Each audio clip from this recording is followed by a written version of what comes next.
Takut kerana salah? Setiausaha Agung Perikatan Nasional Datuk Seri Hamzah Zainuddin menegaskan beliau tidak pernah culas daripada membayar cukai setiap tahun. Hamzah berkata ketika berucap pada Himpunan Pakat Pertahan dan Pelancaran Jentera Pilihan Raya Perikatan Nasional Kelantan Sabtu lalu.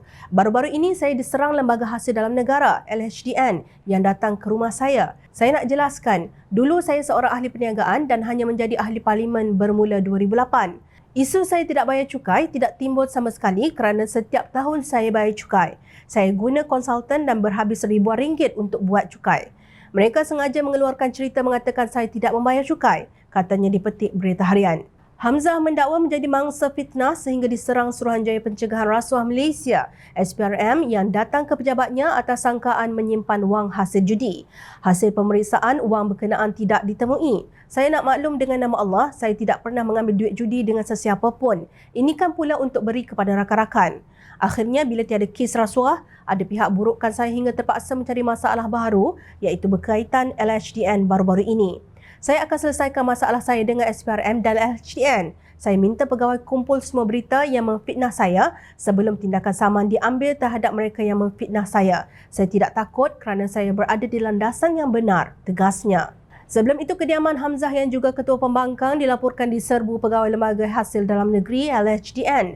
Difahamkan serbuan tersebut dijalankan kerana didakwa terdapat beberapa cukai yang tidak dilaporkan. Penguatkuasa LHDN dikatakan turut merampas beberapa fail termasuk dokumen pemilikan aset dan akaun.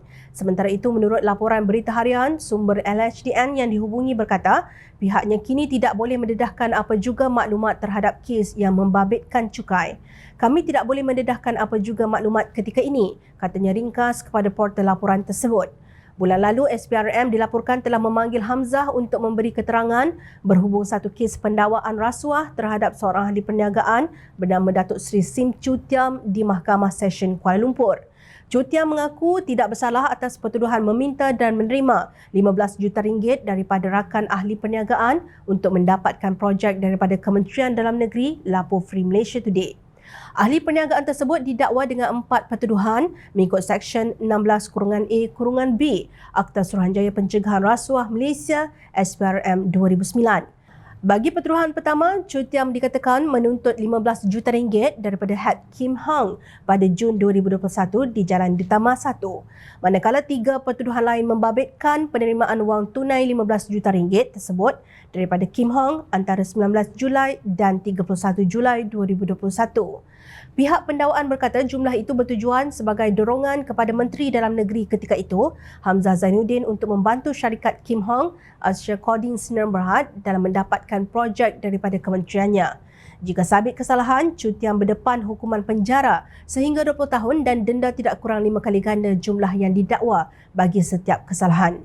Hakim Rozina Ayub membenarkan ikat jamin 1 juta ringgit kepada Chu Tiam dan memerintahkan dia menyerahkan pasportnya kepada mahkamah sementara menunggu kesnya diselesaikan. Sebutan kes telah dijalankan di mahkamah pada 14 Jun lalu dan akan diteruskan pada 28 Jun ini. Takut kerana salah. Kehidupan sebagai peniaga tentu sukar setelah pasport dirampas dan nama busuk akibat terpalit dengan rasuah. Mungkin demikian perasaan Chu Tiam yang mengheret nama Hamzah Zainuddin setelah ditahan oleh pihak penguatkuasa. Hamzah boleh menafikan apa-apa sahaja dalam ucapan politiknya. Lagipun takkan nak ulang kebiolan simpan duit puluhan juta dalam bilik tidur seperti yang pernah didakwa oleh Tan Sri Anwar Musa satu ketika dahulu terhadap seorang pemimpin tertinggi bersatu.